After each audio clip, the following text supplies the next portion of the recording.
around Levi and try to pull away from him. All right, Ned, you can hear the fans. They're loving this action up front. Egan looking for another opening on kitchen. Made a custom motorcycle lift here. We got a big engine job to do here, you know, a whole cylinder. I can manage to build a one-cylinder motor. I'm glad all this stuff came with instructions. Perfectly clear. I understand what it says. Luckily, my phone translates from fucking Japanese to English, and it actually works pretty good, so I can see what this says. I had to do some math. Checking our piston ring gap, which is kind of funny. I would have bet money this was the top ring, but that's the top ring. You have to math some stuff, divide that by that to get your bore size in inches, then multiply that by that to get your ring gaps, top ring, bottom ring. So it's 10 thousandths. I can't fit a 10 in there. It's tight. I can almost get it. It's like 9, so I have to take 1,000th off on that ring. Okay, I'm gonna have to be so careful with this. I only have to take 1,000th off. I don't have a piston ring grinder, but I do have a Dremel, so we're gonna see if we can make this work or not. See how this goes. It's as slow as this thing will go. I'm just gonna just touch it.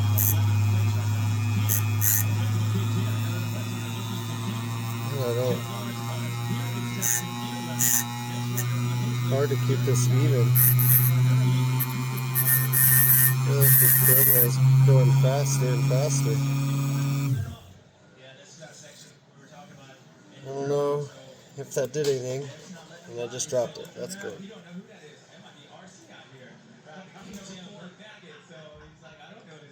Luckily it landed in a plastic tray, but let's see what that measures. I got my 10 thousandths. It did not seem like I took much off, which I didn't need to take much off, but that's 10 thousandths and it fits. It's snug, but I mean it slides in and out, so I think I'm gonna call that good. I kinda cleaned this up with sandpaper.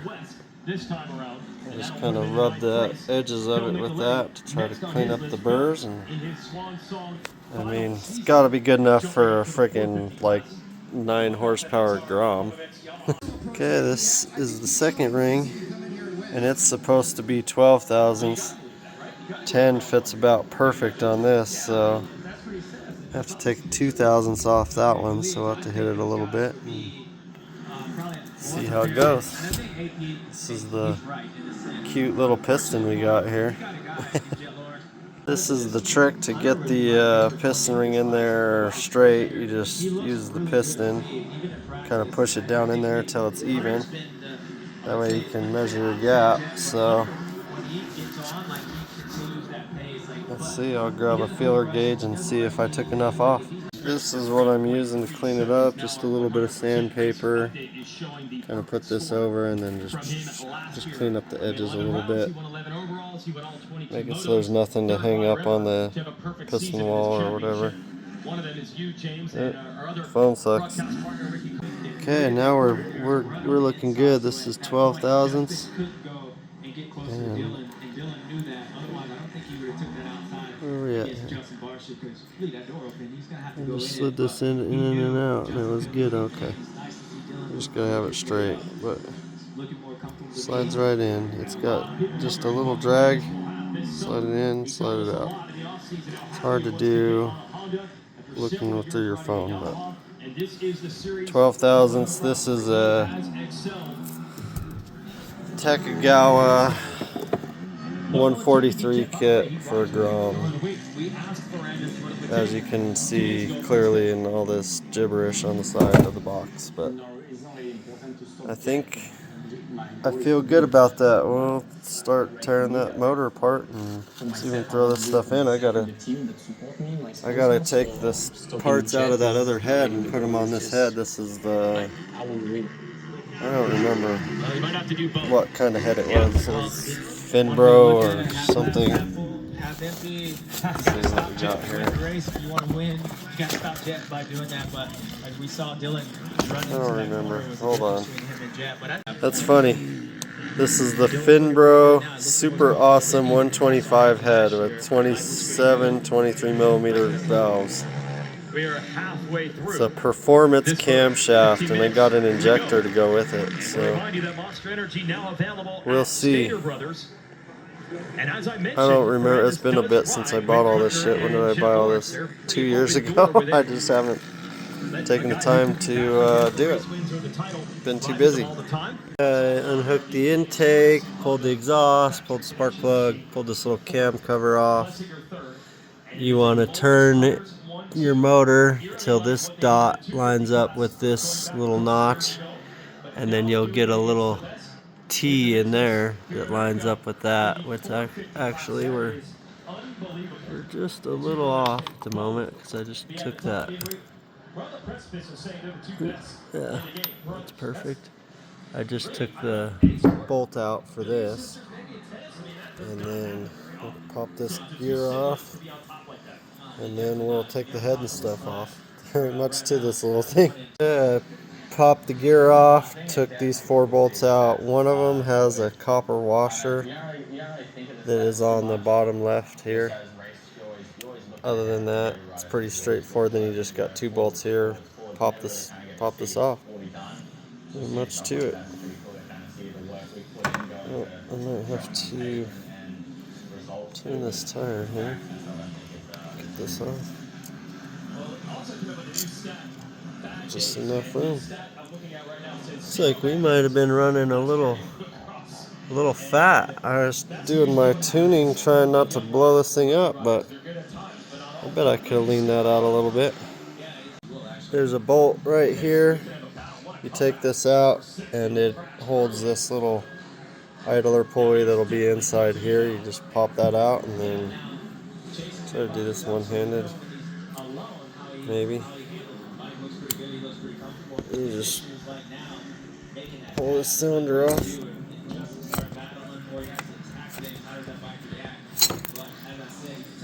There we go. Cylinder looks pretty good. I definitely did some experimental tuning on this thing earlier. Listen, well, maybe that's not really that lean. It's alright. Okay, pop the clip out of the wrist pin. Got it coming out the back side here. See if I can finish pushing this wrist pin through. There we go. I'm going to drop this probably, but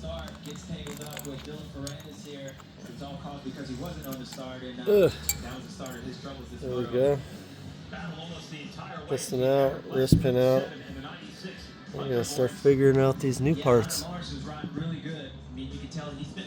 Okay, I didn't really take any video of this, but you got your exhaust rocker, your intake rocker. You have these 2 shafts that, you know, were held in by, they went in these 2 spots, and then they had this plate held them in. I just took that off. I slid both pins out, pulled the rockers out because I got to transfer all that to this other head. And then the camshaft, you got to turn it in the right spot and you can just slide it right out. I don't know what all this is on the end here. The new cam doesn't have that, so apparently we don't need that. I don't know what that's all about, but I didn't read the Japanese part of the instructions for that. I'm just going to put everything back together the way it was. It looks like I could translate this stuff. Kind of tells you what's going on. We got plenty of pictures though, so we can just kind of go off the pictures. I'll try and transfer everything over to this other head. which supposedly these valves are bigger,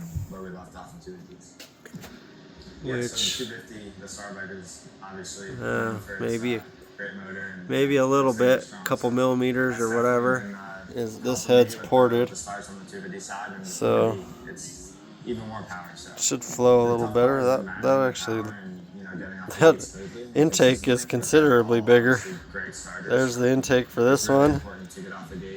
There's the intake for that one. That is not even close. I'm probably not going to be utilizing that. I probably need a different elbow. It's got a tiny elbow. It's probably another part I should buy. It's some different kind of elbow there, and we can take advantage of that. I'm gonna keep running the stock exhaust for now too. I got a different exhaust, but it doesn't have my auto tune on it, so I might tune it with this one and then put the other one on, or maybe I'll weld a bung in the other exhaust and we'll do that. But start seeing about transferring some stuff over to this head, and then shit, man, all I gotta do is bolt the cylinder on. There ain't a lot going on here. If I would guess, the difference in these cams mostly isn't that it has a lot more lift. Looks like the duration's definitely longer. Those lobes are wider, but I suppose it's probably got a little bit of lift too over the factory one. It's hard to tell. We'll throw it in there and see what happens. We got a huge engine build happening here. Huge engine build happening, right, Boo? What? Huge engine build happening here. Huge. Huge. It's got one whole cylinder. Got everything swapped over. The intake and exhaust rockers. The new cam in. Adjusted the valves now while the head's on the bench. It was easier. Everyone on the internet was arguing about what valve clearances. They were saying 3 on the intake and 4 on the exhaust. Factory said 4 and 7. I don't know. It said with the aftermarket cam. I kind of went with like a loose 3, and then like I'm at like 5 on the exhaust. It should be somewhere in the middle. I don't know. Hopefully it's not noisy. Let's see what happens. Okay, I got the piston on.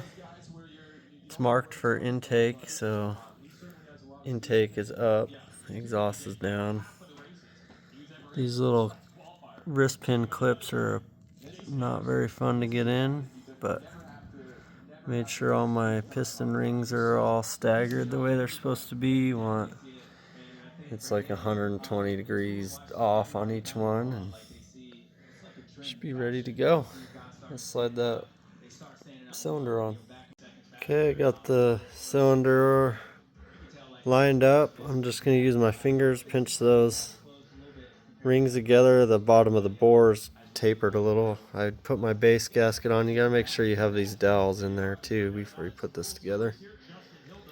And just slide it all together. Got the cylinder slid on. Had to put the chain through. Next thing, I'll just put this cam chain idler gear, slide it in and tighten that bolt up, and we'll slide the head on there. Got the head slid on there. You just pull the chain through, got the head gasket in. There's 2 dowels. They were diagonal from each other. You gotta take those out of the old head. Then put these 4 washers on. Remember, one is different, one's copper for some reason. And then we'll torque the head to 18 foot-pounds, I believe. Okay, I slid that cam gear on the chain and then slid it on the end of the cam. I got my top dead center timing mark right where it needs to be. And that looks like it's where it needs to be. I feel like it's a tad high. But if I move that a whole tooth, it's gonna just be completely in a different spot. There's no way. That's gotta be right. So think we'll throw our bolt on the cam, and then I'll turn it all the way over and see. It's kind of tricky to get this little thing to line up with this notch and then get this all the way on the dowel. I had to kind of pry this back a little and then it slid on. But I think we're good. Okay, it all is good. Got the cam bolt that holds that chain on. 20 foot-pounds torqued. It turns over all the way around. It doesn't feel like any valves are hitting the piston or anything. So, and you can turn it all the way around, and then you can get it back to where your timing marks are lined up. So that one's pretty much on there, and then there's the T. Pretty much, I can put it right there, lined up with that, lined up with the mark. It ought to run. Let's throw all this other stuff on. I got some sensors and exhaust, and I'll put the intake back on. I do have to change that injector out. I got a PCX 150 for that. And then we'll change the tune and fire it up. Oh, I'm an idiot. I forgot you gotta put these bolts back in too. I think it's just to kind of help hold the base together.